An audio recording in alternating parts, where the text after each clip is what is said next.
अच्छा स्टूडेंट्स, आज जो है हम अपनी ईसीजी को जो है स्टार्ट कर रहे हैं। हमारा पहला लेक्चर है बेसिक्स ऑफ ईसीजी। ठीक है, मतलब ईसीजी के बेसिक्स को जो है आज के फर्स्ट लेक्चर में हम पढ़ेंगे। तो चलिए स्टार्ट करते हैं। अच्छा, ईसीजी से मेनली जो है हम स्टडी करते हैं electrical activity of the heart. ठीक है, मतलब आपके हार्ट में जो इलेक्ट्रिकल एक्टिविटीज़ जो होती है वो जो हम डिनोट करते हैं वो through with the help of ECG जो है हम क्या करते हैं, डिनोट करते हैं। ईसीजी की एब्रीविएशन जो है वो इलेक्ट्रोकार्डियोग्राम है। अच्छा, एक्चुअली इसमें होता क्या है, आपके हार्ट के अंदर कुछ इलेक्ट्रिकल एक्टिविटीज़ होती है। ठीक है, उन इलेक्ट्रिकल एक्टिविटीज़ को जब आप विजुअलाइज करते हैं तो उस सारे मैकेनिज़्म को क्या कहा जाता है, ईसीजी। अब इसको विजुअलाइज करने के लिए हमारे पास कुछ लीड्स जो है वो यूज़ होते हैं, जो कि आपके बॉडी के डिफरेंट एरिया पे जो है वो प्लेस किए जाते हैं। एक्चुअली हमारे पास ये 12 लीड होते हैं। इसमें 6 चेस्ट लीड होते हैं और 6 जो है वो लिम्ब लीड है। मतलब 6 लीड्स जो है आपके चेस्ट पे इंस्टॉल किया जाता है डिफरेंट लोकेशन पे, जो कि आगे हम पढ़ेंगे। और 6 लिम्ब लीड्स जो कि आपके अपर लिम्स और लोअर लिम्ब पे जो है वो इंस्टॉल किए जाते हैं।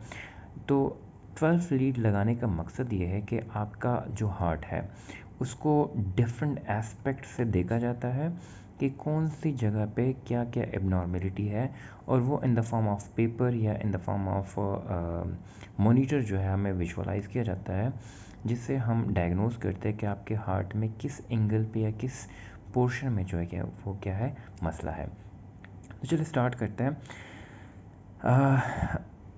इस टॉपिक में हम स्टार्ट जो है वो सेल ऑफ द हार्ट से लेंगे। ठीक है, एक्चुअली हमारे पास 3 सेल्स होते हैं हमारे हार्ट में। ठीक है, इसमें पहला वन हमारे पास आता है पेसमेकर सेल्स, दूसरा है हमारे पास इलेक्ट्रिकल कंडक्टिंग सेल्स, तीसरा है हमारे पास मायोकार्डियल सेल्स। ठीक है, अच्छा, पेसमेकर सेल्स को आप पावर सोर्स भी कह सकते हैं या पावर हाउस भी आप कह सकते हैं इसको। इससे जो है मैनली करंट जनरेट होता है और आपके पूरे हार्ट में जो है वो क्या हो जाता है, फैल जाता है। अच्छा, सेकंड वन जो है हमारे पास इलेक्ट्रिकल कंडक्टिंग सेल्स है।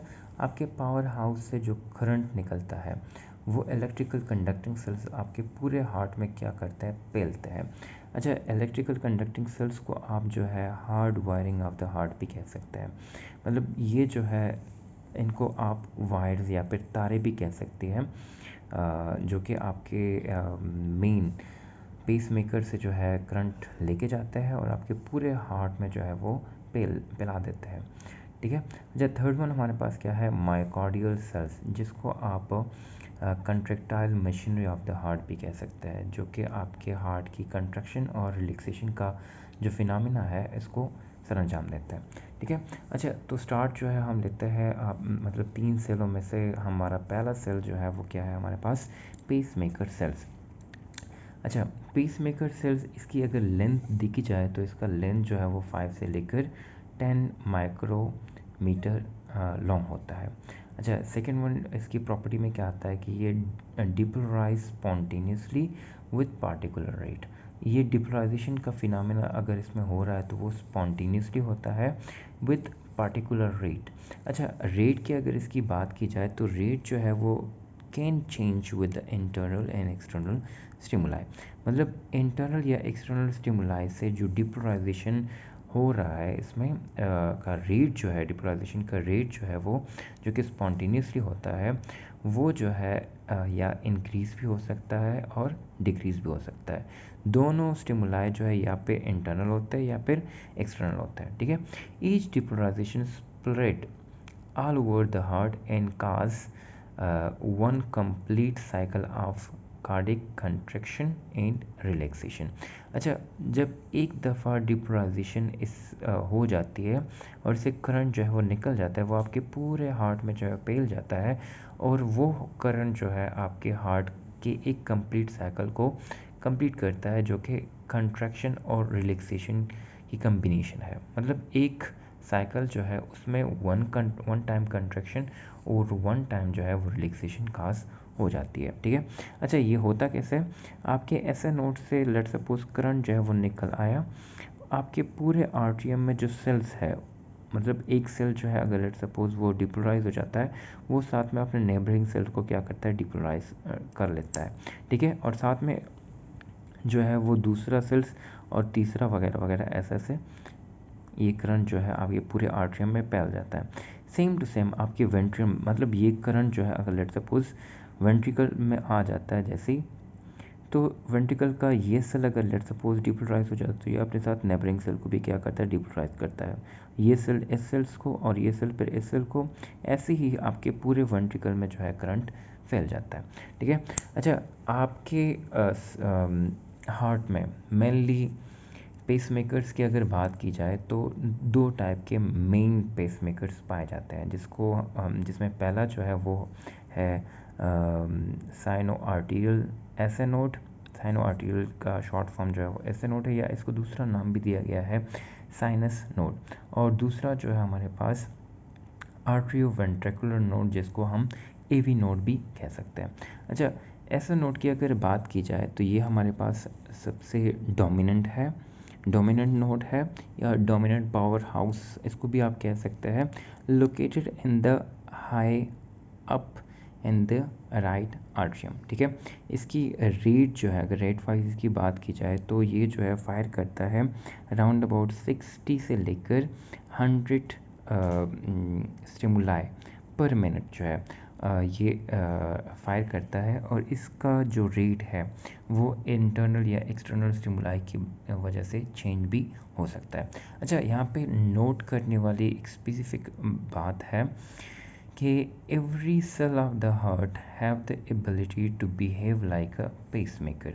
मतलब आपके हार्ट में जितने भी सेल्स पाए जाते हैं वो जो है सेपरेटली ये एबिलिटी रखते हैं कि वो जो है पेसमेकर का काम करे। ये तब करते हैं, अच्छा इस कैपेबिलिटी को जो है ऑटोनॉमिक एबिलिटी भी आप कह सकते हैं। ये तब होता है जब आपका एसए नोड जो है वो फेल हो जाता है, या आपके मेन जो सोर्स है जिससे करंट निकलता है वो फेल हो जाता है, या फिर किसी कार्डिक एनोमलीज या डिजीज़ की वजह से भी ऐसा हो सकता है, ठीक है। अच्छा, इसके बाद हमारे पास जो सेकंड सेल्स है that's known is electrical conducting cells. Electrical conducting cells की अगर प्रॉपर्टीज़ की बात की जाए तो ये लॉन्ग इन लेंथ पाया जाता है, मतलब इनकी लेंथ जो है वो अगर आप यहाँ पे देखें तो बहुत ज़्यादा लंबे होते हैं ये। अच्छा, थिन होते हैं, बारीक किस्म के, लाइक अ वायर्स इलेक्ट्रिकल सर्किट्स, तारों की तरह, carry current rapidly and efficiently. अच्छा, ये जो करंट कैरी करता है ये इसकी करंट कैरिंग कैपेसिटी जो है वो रैपिडली होती है और एफिशिएंटली होती है। अच्छा, ventricles have different electrical pathway for the left and right side। अच्छा, यहाँ पे वेंट्रिकल की बात अगर यहाँ पे वेंट्रिकल की बात हो रही है तो वेंट्रिकल्स को अगर आप देखें तो यहाँ पे इनकी डिवीज़न हो जाती है, राइट साइड के लिए अलग है और लेफ़्ट साइड के लिए अलग है। तो मतलब यहाँ पे अगर फॉलो करना होता है तो डिफरेंट पाथवेज जो है ये फॉलो होता है लेफ़्ट और राइट साइड के लिए। अच्छा, while the arteria have more autonomic viability। अच्छा, आर्टियम की यहाँ पे बात हो रही है, मतलब लेफ़्ट वेंट्रिकल जो है इनकी अगर करंट कैरिंग कैपेसिटी अगर आप देखें या वायरिंग सिस्टम देखें तो लेफ़्ट साइड का राइट साइड के बिल्कुल सेम टू सेम होता है, मतलब दोनों जो है इसमें इक्वली करंट जो है वो डिस्ट्रीब्यूट होता है और उनकी प्रॉपर्टी भी ऑलमोस्ट सेम है। लेकिन आर्ट्रियम जो है इसकी करंट कैरिंग कैपेसिटी जो होती है या करंट कंडक्टिंग सिस्टम जो होता है वो अप टू समहाउ वेंट्रिकल से अलग होता है। अब ये अलग क्यों होता है, ये इसलिए कि ऐसे नोड से जैसे ही करंट निकलता है, ठीक है, चूँकि ये पाया जाता है आपके राइट साइड के अपर पोर्शन में, ठीक है, तो ये जो है मेनली राइट साइड में पाया जाता है, ठीक है।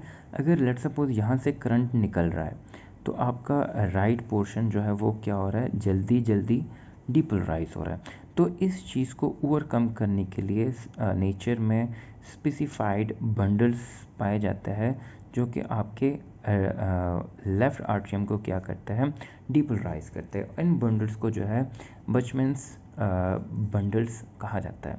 ये बंडल्स क्या करते हैं, जैसे यहाँ पे करंट जो है लेट सपोज पास हो रहा है, ये इसको डिपोलराइज कर रहा है, लेकिन ये बंडल्स जो है आपके लेफ़्ट आर्ट्रियम को जो है जल्दी जल्दी डिपोलराइज कर लेते हैं as compare to this one.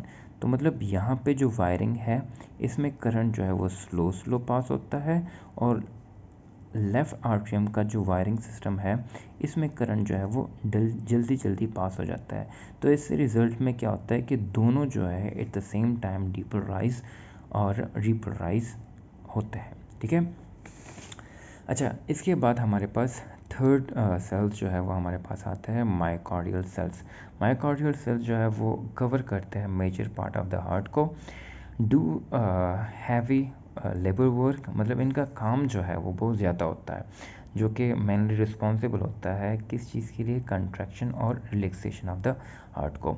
In contraction और रिलैक्सेशन की बेस पे क्या होता है, delivery of the blood the body and itself, मतलब इन्हीं कंट्रैक्शन और रिलैक्सेशन के बेस पे क्या होता है, आपके पूरे बॉडी को जो है ब्लड सप्लाई होता है, और सेम टू सेम आपके हार्ट को भी ब्लड सप्लाई जाता है। इसकी प्रॉपर्टीज़ की अगर बात की जाए तो इनकी लेंथ जो है वो 50 से लेकर 100 माइक्रोमीटर होती है। Have contractile protein that is actin and myosin. अच्छा, तो स्टूडेंट्स आज के लेक्चर में हमने जो है ECG की definitions, cells of the heart that is pacemaker cells, electrical conducting cells और मायोकार्डियल सेल्स, ठीक है। पेसमेकर सेल जो कि power house of the cell है, जो कि मेनली करंट जो है वो जनरेट करता है। करंट जो है फिर इलेक्ट्रिकल कंडक्टिंग सेल्स के ज़रिए आपके पूरे हार्ट में जो है फैल जाता है, और फैलने के साथ साथ कंट्रैक्शन और रिलैक्सेशन का अमल जो है फिर किस में चीज़ में काज होता है, मायोकार्डियल सेल्स में। तो मतलब ये तीनों जो है कंबाइनली काम करते हैं आपके हार्ट में। इनमें से अगर एक सेल भी, एक टाइप या एक ग्रुप ऑफ सेल भी जो है अपना काम ना करे तो आपका हार्ट जो है वो सही से काम नहीं करता, ठीक है। तो स्टूडेंट्स आज के लिए या आज के लेक्चर में हमने ये सब पढ़ा। आपको अगर कोई क्वेश्चन है तो काइंडली मुझसे पूछ सकते हैं कमेंट सेक्शन में। Thank you.